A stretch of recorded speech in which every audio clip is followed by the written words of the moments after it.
बिस्मिल्लाहिर्रहमानिर्रहीम। ख़वातीन और हज़रात ने सवाल किया था एक कि कैंसर को हम कैसे रोक सकते हैं। कैंसर बज़ात ख़ुद कोई बड़ी बीमारी नहीं, इसको बना दिया गया है क्योंकि पिछले ज़माने में हकीम लोग तमाम खानों पर बहुत मेहनत किया करते थे और वो बताते थे कि कौन से खाना कितना खाना चाहिए, इसको ज़रूरत से ज़्यादा नहीं खाना चाहिए। इंसान की बॉडी में ज़ख्म बनते हैं। कैंसर भी ज़ख्म का नाम होता है। अगर जिस्म में ज़ख्म नहीं भरते तो डॉक्टर लाचार हो जाते हैं कि ये ज़ख्म नहीं भर रहा, अब ये कैंसर हो गया, जिसको लाइलाज कह के उसको ख़त्म करने की कोशिश करते हैं। हकीम तमाम इस वक्त के जो भी हकीम हैं या पहले से आ रहे हैं, वो ये कह रहे हैं कि खटास जिस्म में ज़ख्म नहीं भरने देती। और खटास वाहिद ऐसी चीज़ है जो कैंसर को प्रमोट करती है। ग्लैंड्स के अंदर रेशा भरने से लेकर ग्लैंड्स के अंदर ज़ख्म करने तक इसी ही का दारोमदार है। अब तमाम खाने जो इंसान अब आजकल तैयार करने लग गया है, उसमें स्टेबलाइज़र के तौर पर वो सिट्रस यानी कि खटास को इस्तेमाल करता है।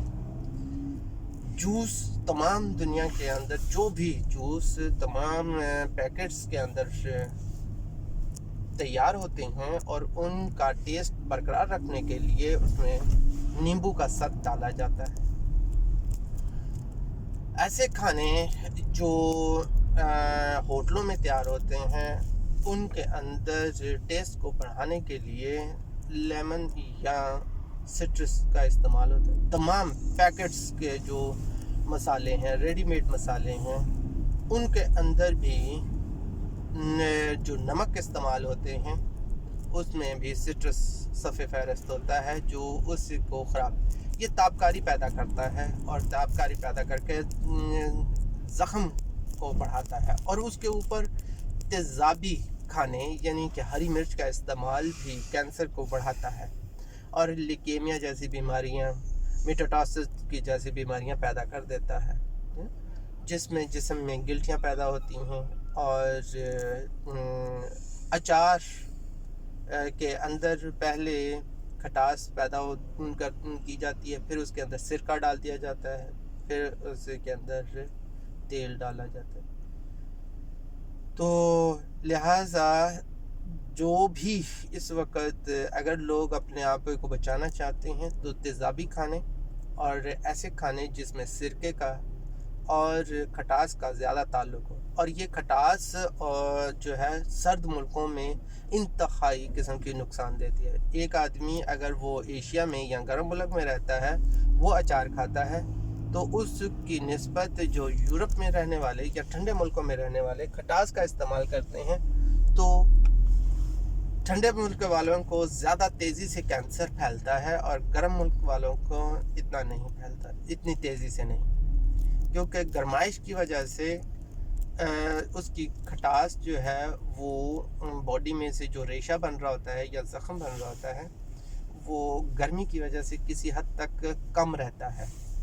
जो लोग इंडिया, पाकिस्तान या गर्म मुल्कों में खटास का इस्तेमाल करके और वो एसी वगैरह का इस्तेमाल करते हैं, तो उनको भी कैंसर बहुत तेज़ी से जिस्म में फैलता है, क्योंकि खटास इस्तेमाल करने से, सिट्रिक इस्तेमाल करने से बहुत ज़्यादा गर्मी महसूस होती है और वो अपने आप को ठंडा करने की कोशिश में ठंडी जगहों पर जाने की कोशिश करता है। इसलिए इन तमाम खट्टी चीज़ों से इज्तनाब करना चाहिए और अपने तमाम खुराक को खटास से पाक रखना चाहिए। और ये जो